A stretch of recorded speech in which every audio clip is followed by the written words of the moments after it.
I don't think, and I've searched and I've been a boater for a really long time, and I don't think there's anything out there on the market today in the 30 to 35 foot range that crosses all the boxes and dots all the I's and crosses all the T's that this boat does. I am Meghan Coyle, and this is my husband Jacob Coyle, and we are proud owners of a new Aquila 32. We grew up boating separately on the water up in Cleveland, Ohio. I spent all my summers boating. I grew up sailing in Lake Erie. I went to sail camp. I did competitive sailing. That's actually how we got down here where we live now.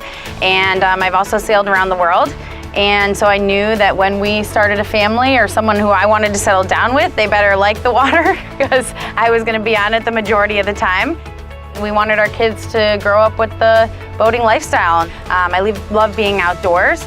And for me, it's also my peaceful place. It's where I relax the most. What's nice is we grew up boating. That's what we've done our whole life. You know, so being able to do it now with our kids is very special, and to see their love and passion for boating is very special. And then being able to do it as well with our extended family.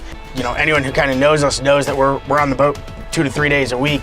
We have a 80-20 split of kind of a boating lifestyle. 80% of our boating lifestyle is coastal, meaning we usually go to the sandbar, we like to take it to lunch or dinner, and we have the kids out. So it has to be comfortable and spacious and accommodate the kids. But then the other 20% is we like to go and travel. We like to experience places. We like to take a night out, just the two of us, say travel 2 hours away on the boat, or maybe go and spend a night on the hook. And we want the boat to be able to do that too. So you need a crossover, which I think this boat is totally a crossover between the two of those. It's our happy place. It's just, it's where we go to feel at peace.